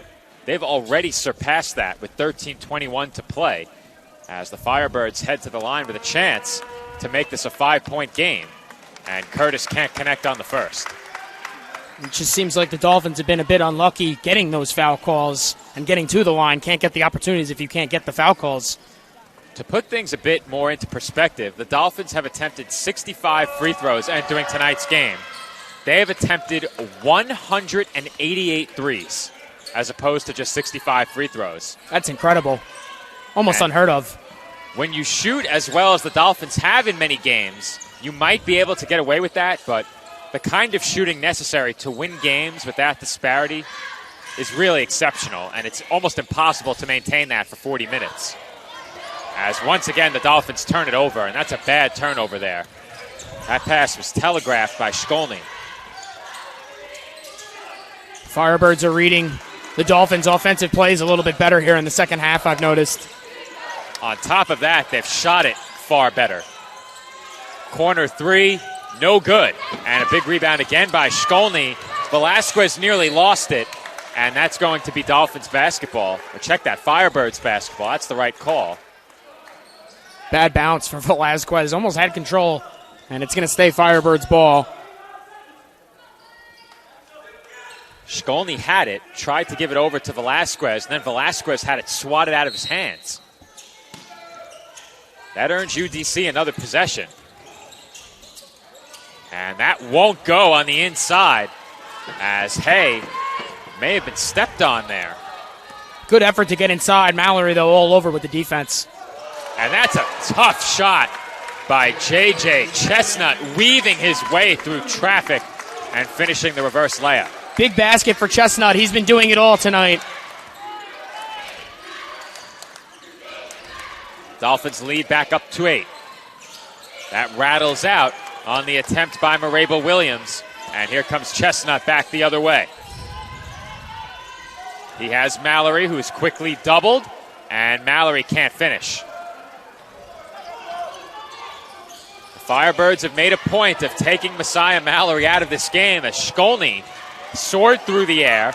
Chestnut steals it. He takes it inside, and he can't finish through the contact. But Chestnut will head to the line for 2 shots. Dolphins finally able to draw a foul here. A shooting foul, that is. Finally able to get to the line and get 2 shots. Still up 8. These 2 free throws for Chestnut will be free throws, I believe, number 8 and 9 on the game for Staten Island. That is correct. And for the Dolphins, they will need to get to the line a bit more through the remainder of this game in order to keep this lead in the second half. The Firebirds got off to a very strong start. At one point, I believe they were 8 of 13. They've now missed their last 2 shots. Make that 7 of 13. They're now 7 of 15. They might have even been 7 of 12. I think they may have missed 3 straight on those last couple of trips down the floor. But for the Dolphins, they haven't shot it well from the field in the second half, just 36.5%. That being said, they've been able to maintain an 8-point lead despite being outscored by 6. Absolutely, Joe. And like you said, UDC hasn't shot that well in the second half, just 7 for 15. But the gap has been closed just a bit in due part that the Dolphins haven't shot much better. They've shot a little bit worse in the second half, just 4 of 11. So they need to start hitting those shots if they want to maintain this lead. Well, the Dolphins have committed 5 turnovers here in the second half. That's also been a big reason why they've seen their lead cut down by 6 points. They led by 14 at the break. They now lead it by just 8 with 11:44 on the clock in half number 2. And these next couple of minutes, and specifically these 2 free throw attempts, are going to be big for the Dolphins, as they'd really like to keep some separation between themselves and the Firebirds heading into crunch time, as the Dolphins have found themselves in a lot of close games very late. In several of those, they've been playing from behind, and if they could take an 8 to 12 point lead to the final few minutes, that would be big for them. And Chestnut's first free throw is good. And back to your point about the turnovers, 5 turnovers so far in just a little over 8 minutes of play in the second half. They had a total of 5 turnovers in that first half, so they're definitely going to have to limit the turnovers if they want to maintain this lead as well. Chestnut 2 of 2 from the line. He extends the Dolphins' lead back to double digits. These 2 teams are in a bit of a unique position. The Dolphins lost to both Mercy and Stack. Those the same 2 opponents the Firebirds have faced in conference play this year, as Shkolny has yet another steal. He's fouled, count it, and 1. What an impressive effort. David Shkolny bats that ball, not by 1, but by 2 defenders, takes it down the court, puts it in, and gets the foul. What more can you ask for from Shkolny there on that play? He makes it a 12-point game. And here's a second look at Shkolny once again anticipating a Firebirds pass. Good defense on the inside, did not concede the entry pass, and he finishes through the harm for the basket and 1. 1 more at the line for Shkolny, and he can't hit the free throw. The Dolphins will settle for a 12-point advantage. Pull up. Marable Williams short. And that was tipped by Faust and rebounded by the Dolphins. Chestnut to the basket, and he lays it up and in. J.J. Chestnut swooping to the hoop for 2. Puts the Rockets on and gets right to the basket. J.J. Chestnut, he blasts right by everybody. 14-point lead. He's got the building alive. And Chestnut, when he's dribbling downhill toward the rim, does a great job staying under control. Not always easy to do, as Mallory may have picked up the blocking foul there. Not sure if they're going to get Mallory or another Dolphin who came in from the side, and it's going to be a foul on Luis Armas, not Mallory, as Mallory was positioned underneath with his hands up. It was Rashad Foss who went crashing down to the court. Dolphins still putting up a good effort in their own paint. Just need to limit the fouls. Heading to the line is Rashad Faust for 2 shots. And instead, we're going to have a timeout called first. So with that, we will head to a quick break. Our score, Staten Island 52, UDC 38.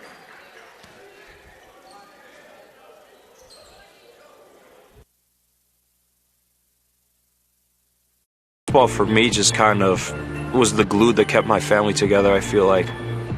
I don't know what it was that drew me in, but after I started playing for a while and started seeing some early success as a little kid, to see how much it meant to my parents to see me play the game and try to make a difference was really what fueled me to keep playing and stay competitive. Being a triple major is not necessarily easy, but at the same time it is what you make it. Being a tighter-knit university, I have a lot of classes with the same professors, so they know me pretty well. I think it's that personal relationship that really helped me to thrive as a student. I was able to come here and get my triple major, as well as play a super high level of baseball against some of the best players in the country. There's a lot of options here in Division II with a lot of great ball players and a lot of great people, and they make sure that they give you every opportunity to succeed on and off the field.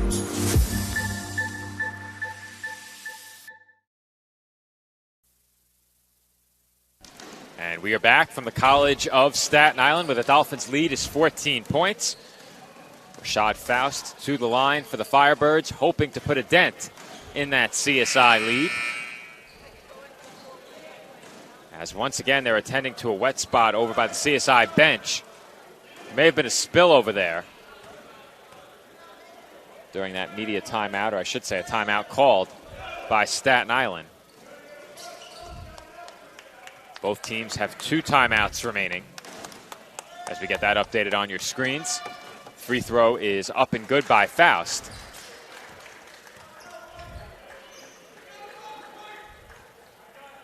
One more to come from the line for the 6'3" sophomore guard from Baltimore, Maryland. He goes 2 of 2 from the stripe. And the Dolphins nearly coughed it up on the inbound, but they do maintain possession. On the floor for Staten Island, Mallory, Armas, Velasquez, Chestnut, and Fakarode. And once again, the Firebirds are all over the inbound. A lot of pressure here. Dolphins not once but twice, nearly turning it over on the inbound. They got to find a way to get it out of this end. And you can see Horton taking every inch he can along that baseline in the corner. Mallory's doubled, and Fakarode has it. 2-on-2 developing, and Fakarode lays it in. Well, a costly play there by the Firebirds to deeply press. Leaves an open man. Fakarode drives right to the basket, and it's a 14-point game again. If the Dolphins handle the press like that, Firebirds may not have anywhere else to turn. Tough shot there by Cologne, and he gets the floater to go. He willed that one in. That was a tough shot over a few defenders. That is a very difficult shot. Great body control there by Cologne to hang and hit on the floater. Mallory with a spin and a score. Oh, and the spin move leaves the crowd in awe from Messiah Mallory. What a play. They call that the spin cycle. Messiah Mallory, and I know our friend and colleague Nick Durst would have a wrestling reference right now. I'll keep it to myself as Campbell can't finish on the layup. Out of the corner, Horton finds him again, and Campbell finishes over Mallory for 2. Some persistence from the Firebirds. That's what's kept them in this game, at least somewhat, this whole game. They've been persistent. Persistent, resilient, and trailing by 12 points right now. The Dolphins trying to maintain that double-digit lead, and have done a good job of doing so following a timeout, ahead of which they led by 8. Mallory for 3, and he rattles it in. Mallory takes matters into his own hands, throws it right up and in. Dolphins making it look easy right now offensively. Dolphins have gotten very hot from the field as Campbell went down hard there.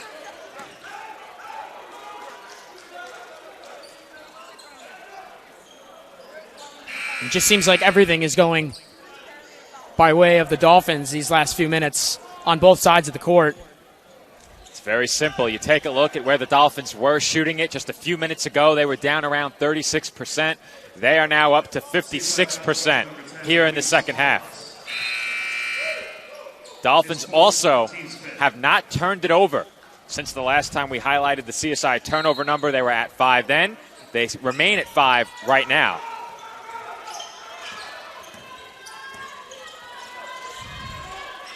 Horton against Chestnut, kicks it out. And what a feed inside as Hartnell Hay lays it in. That was a pinpoint bounce pass by Tevin Curtis. And that looked like a Chestnut pass from earlier, ripping a page out of his book.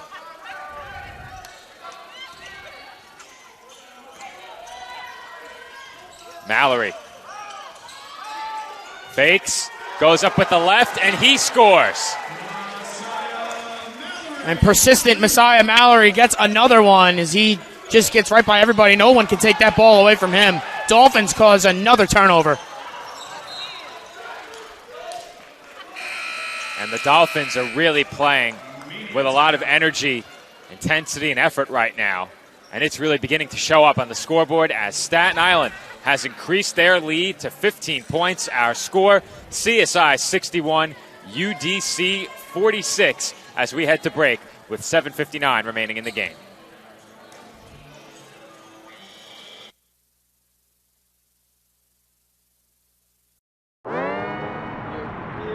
Wayne State Medical School has been my dream medical school since I was 5.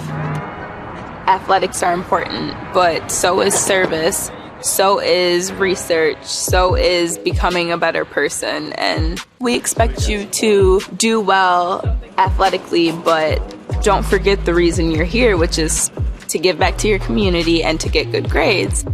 It was my sophomore indoor season. It was the first year with our new head coach. And he comes in and he's like, we could be a national contending team if you guys work hard. And I heard him and I was like, well, I want to be a national champion. I want to be an All-American. And I bought in because he bought into our team.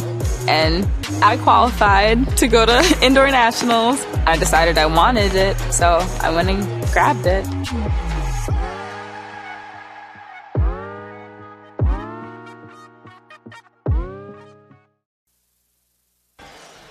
And we are back from the tank where the Dolphins' lead is 15 points over the University of the District of Columbia.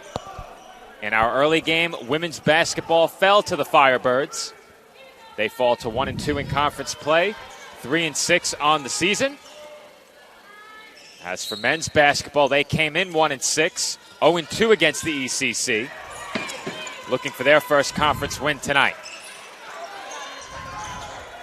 They need to hold on for another 7 minutes and 50 seconds to get there.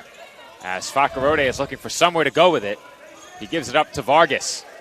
Vargas, bounce pass for Chestnut, and Chestnut lays it in for 2 more. There's J.J. Chestnut again, this time on the receiving end, and lays it up and in for 2. Dolphins extend the lead again.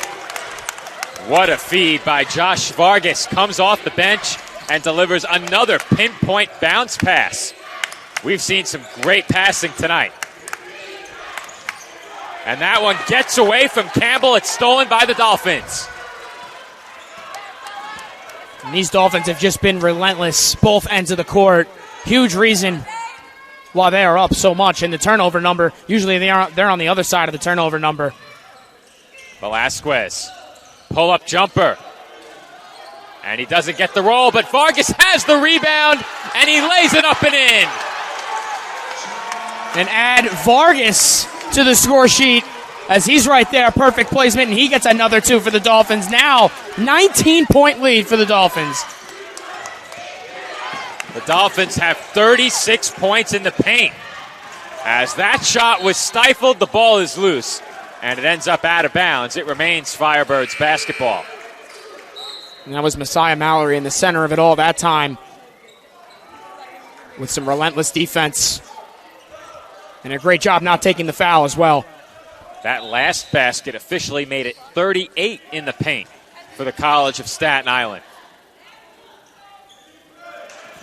They have not relied on the outside shooting tonight, and it has certainly showed on the stat sheet.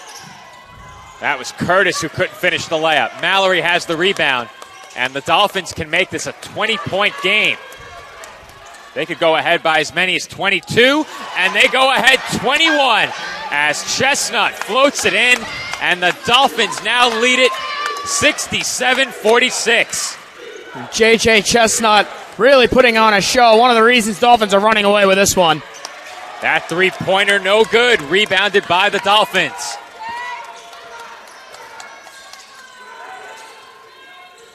Chestnut sends it into Mallory. He's quickly doubled. Chestnut looks to drive, finds Vargas, and Vargas has it swatted away. Fakarode open, and that rattles out. It was halfway down. Mallory grabs the miss. Fakarode had it go through his hands. Firebirds can't get the ball. The effort of the Dolphins in the second half has been tremendous as Chestnut draws the foul, and he will head to the line for 2 shots. And that's an all-around great sequence by the Dolphins. I mean, they just would not give that ball up. The offensive rebounding was superb. And now Chestnut's going to get a chance to add some more points to the board. We highlighted the CSI defense after the first half. Here in the second half, the Dolphins have increased their shooting for the game all the way up above 47%. Here in the second half, they are now 13 of 23, 56.5% from the field. as UDC has called timeout. And with that, we'll head to a quick break. 5:26 remaining. Dolphins lead it by 22.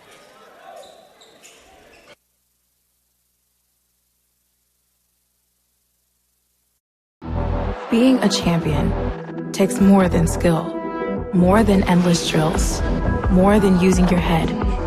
Being a champion takes the heart to give it your all, the agility to thrive from any angle, and the relentless drive to be the best. Welcome to Division II, where the pursuit is yours to create, and the question isn't, can you do it? It's, will you?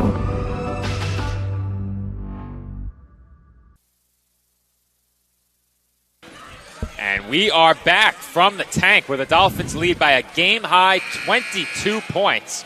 And it has been a pair of very strong efforts for the Dolphins from Messiah Mallory and J.J. Chestnut. As for this entire Dolphins squad, their effort on defense, on the glass, and all around on hustle plays has been phenomenal.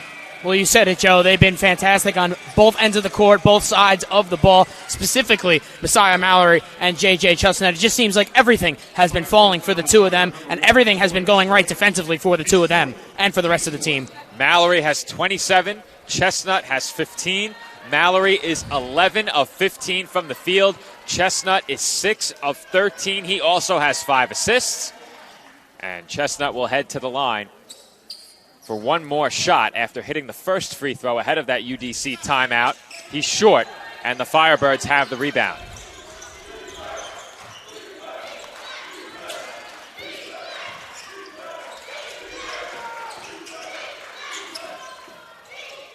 And there's 2 points on the inside for the Firebirds, and that's what they need. And they need much more of that quickly. And despite being up 20, Dolphins still need to keep this pressure up right until the end. They need to play the full 40 minutes with the same pressure they came in with. And we're going to have a review here, I believe. The clock should have been reset on a steal. If it was not reset, it's a 10-second violation on the Dolphins. And head coach TJ Tibbs is absolutely right here. It should be Dolphins basketball.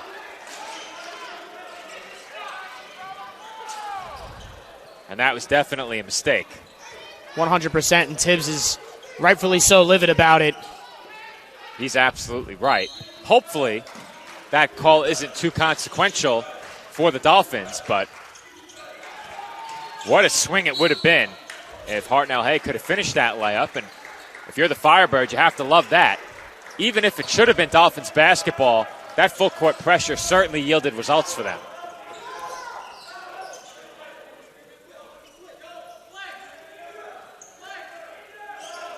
Still tending to the court, Joe. A lot of condensation on that court. Finally good to go. Job well done, taking care of the court. As that is rejected by Mallory. Pass up ahead for Messiah. He keeps it in bounds. Dolphins nearly threw it away. Thought they might try and take their time here as Velasquez will take it baseline. Chestnut left open for 3. And that was halfway down and out. And Firebirds got lucky there. Chestnut was left wide open. They were a little lax on that one. Chestnut doesn't shoot from the outside much, but he's certainly a capable three-point shooter. Horton was open, instead looked to drive. Now Campbell on the hook shot, and that's good.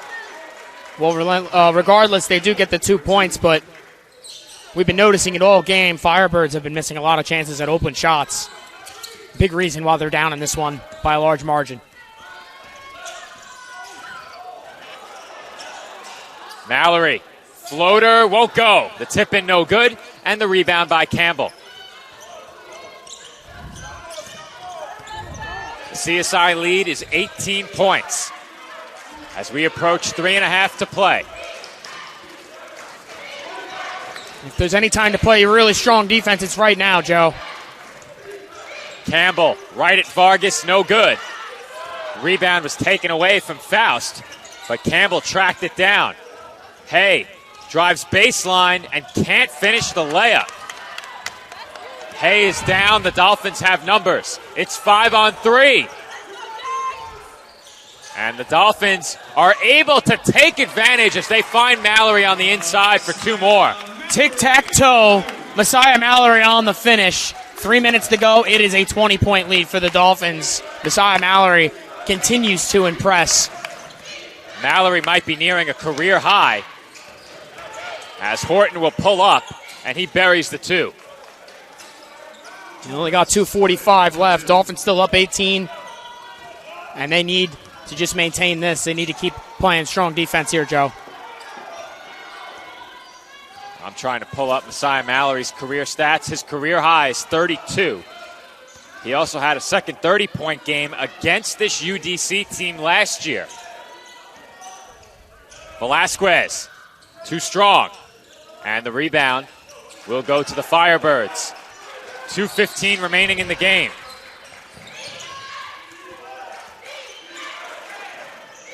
That shot from the outside is good by Horton. That's a really big 3 from Horton. Makes it a 15-point game. Anything's possible. Dolphins need to stay sharp.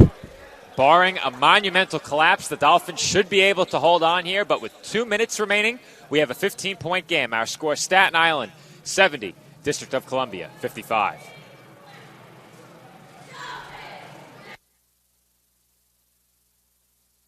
Being a champion takes more than talent, more than the perfect pass, more than using your head. Being a champion takes the spirit to always push harder, the ability to overcome any hurdle, and the fire to be the best. Welcome to Division II, where the pursuit is yours to create. And the question isn't, can you do it? It's, will you?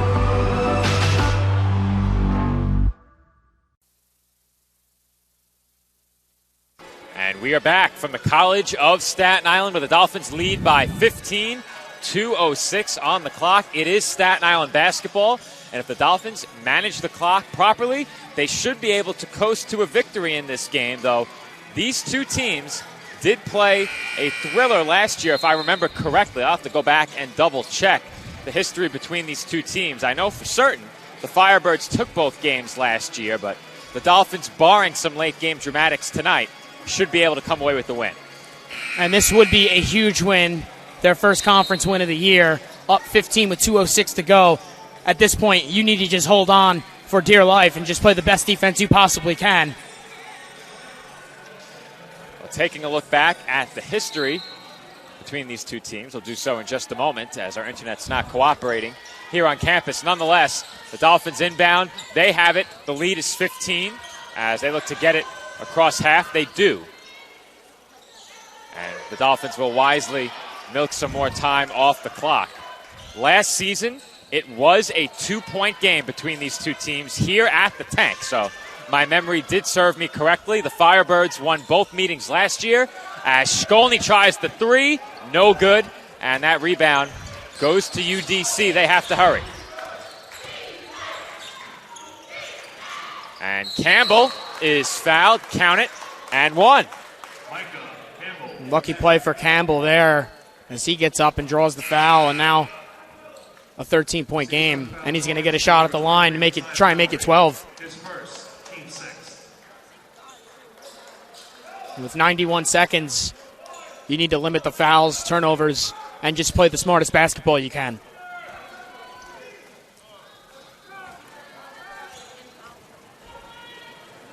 Micah Campbell to the line for one shot. It's short, and the rebound goes to the Dolphins.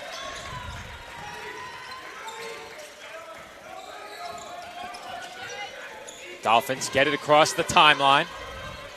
1:20 remaining in the game as the College of Staten Island looks to close out their first win against UDC, their first win in conference play this year, and their first win on their home floor this season.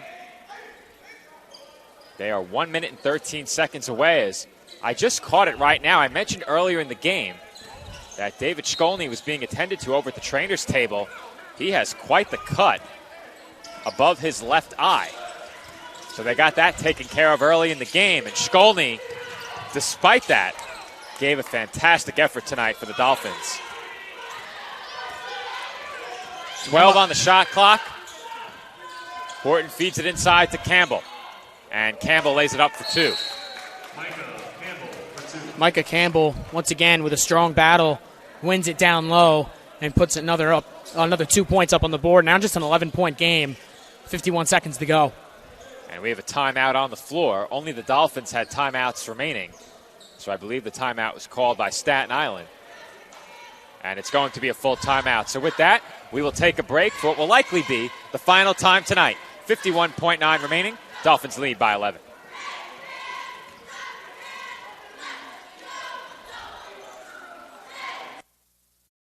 If I lose, I'll respond with respect.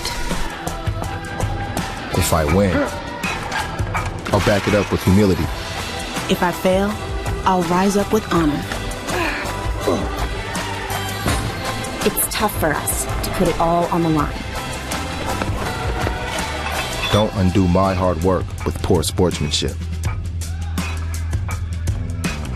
Respect. It's the name of the game.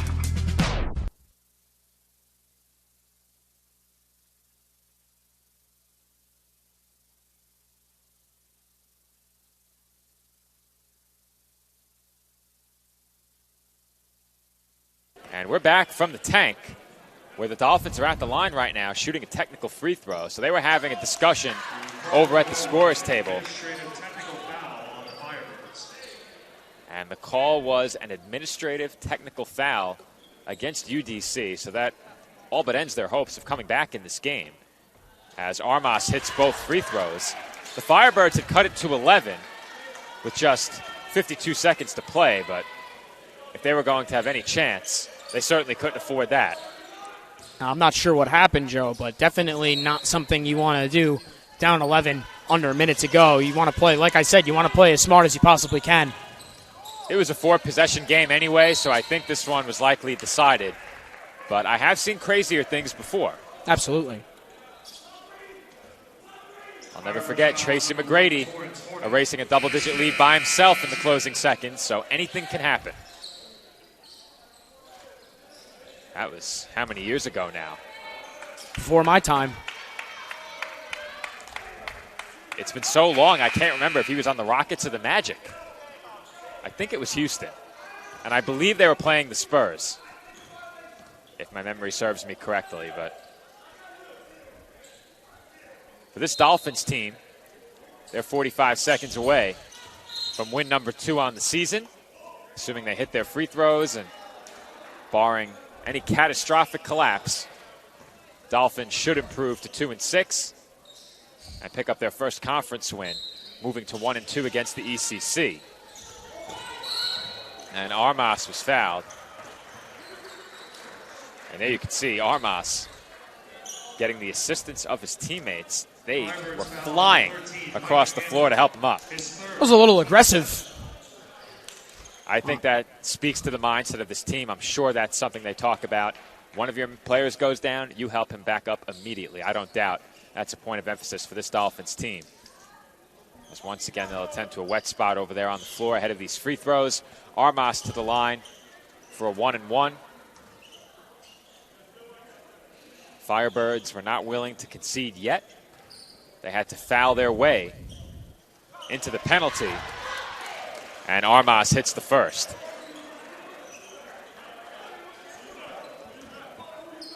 A great job by the Dolphins in the second half. Something we really haven't seen this season yet from them is maintaining the energy they had in the first half. And credit to this Dolphins squad, which is a bit shorthanded, to maintain that high level of effort and that high level of play through the full 40 minutes with just an 8-man rotation. If I'm not mistaken, they played 8. Off the bench, they had Vargas, Fakarode, Oyekanmi, and I don't think I'm missing anybody, so I think it was an 8-man rotation for the Dolphins tonight, unless I'm mistaken. But with an 8-man rotation, it is not easy to play with the level of effort that we saw from this Dolphins team all night long for 40 minutes. And they played at a very high level for almost all of this game, especially on the defensive end of the floor.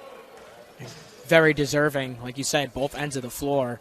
Very impressive from the Dolphins tonight. As for the Firebirds, they were incredibly resilient in this game. fell behind by double digits several times and were able to battle their way back. But what was different from this game versus some of their other games here at home that we've covered on Sportsnet for the Dolphins is that in those games we covered earlier in the season, the Dolphins led at the half, and that lead was slowly chipped at and ultimately squandered in the second half. Here tonight, the Dolphins built upon their lead in the second half, didn't allow UDC to come all the way back and get even or take the lead themselves. And I think mentally that's big for a team that is led by double digits for much of the game. To see that lead remain the rest of the way is definitely satisfying. And with this, the Dolphins will improve to 2-6, 1-2 against the East Coast Conference. Our final score, Staten Island 74, UDC 63. And we will step aside off headset for a couple of minutes as we set up to present our TLC Physical Therapy Player of the Game Award. We'll see who gets it, but I will be speaking to our TLC Physical Therapy Player of the Game on the other side of this short break. So we're going to turn off our headsets for just a moment. I'm going to head out to the court. We'll set up our backdrop, and we will interview our TLC Physical Therapy Player of the Game. And I'm joined on court by our TLC Physical Therapy Player of the Game, Messiah Mallory. Messiah, you've had several great efforts against this UDC team and across the last 2 seasons. What did you see tonight that you were able to exploit on the inside? We had a really good game plan coming into this, and my teammates helped me a lot with getting me in good positions to get the ball. And I just have great teammates who really helped me a lot. Speaking of your teammates, the defensive effort tonight was one of your team's best of this season. What was the key to that level of defensive play for the full 40 minutes? Tonight we just looked really hungry, honestly. We really wanted it more than anyone else, and it showed. And when we play like that, we're a really good defensive team. A lot of ball movement tonight as well. Everyone got involved. You're certainly a willing passer. JJ, a great passer. Several great passers on this team. How much is that ball movement impacting this team's offense? We see the three-point shooting that gets talked about a lot. Tonight, the ball moved very well across the entire 40 minutes. When we move the ball, we're a completely different team than when it's stagnant. So, obviously, when we all buy into that, it helps a lot with the offense, and everything just flows so smoothly because of all the shooters we have and everything. We got great guards, great shooters, so when the ball moves, it helps a lot. And what can we expect from you and this team moving forward? First conference win tonight, first win on your home floor. What can we expect from your Dolphins team moving forward? A lot more wins. Love to hear it. Messiah Mallory, never short on confidence. He is our TLC Physical Therapy Player of the Game. Messiah, thanks for joining us. All right, that is Messiah Mallory, our TLC Physical Therapy Player of the Game this evening.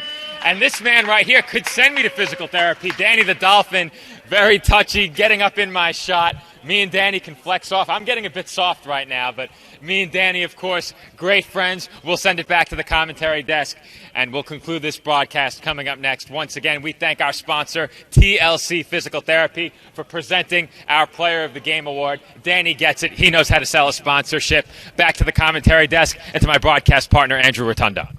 So the Dolphins take this one by a large margin, 74-63. And it just, as Messiah Mallory said in that interview, it was all about ball movement, Joe. The ball moves better, and when the team is moving better together. And it was all about teammates play tonight for the Dolphins as they won 11 over UDC. Well, Mallory's had a couple of his best games against this UDC team. It was a tremendous effort from him and his teammates tonight. And for the Dolphins, they finally crack into the win column against the ECC and at home. I mentioned last year the kind of effort Mallory had against the Firebirds during that second half. He had 29 points tonight, 13 rebounds, 3 assists. The ball moved so well this evening for the Dolphins. They had 16 assists in the game, but they really were able to exploit the Firebirds in the paint. And I think that was ultimately the biggest difference in this game at the offensive end of the floor for the Dolphins. So with that, we will conclude our broadcast for the College of Staten Island. They improved to 2-6, 1-2 against the ECC. They defeat the University of the District of Columbia 74-63. So for my broadcast partner, Andrew Rotundo, and all of us here at the College of Staten Island, this has been Joe Foreman. Thanks for tuning in. Our next broadcast this Saturday, we get on the air at approximately 1:45 p.m. as the Dolphins will take on American International College. We'll see everyone on Saturday.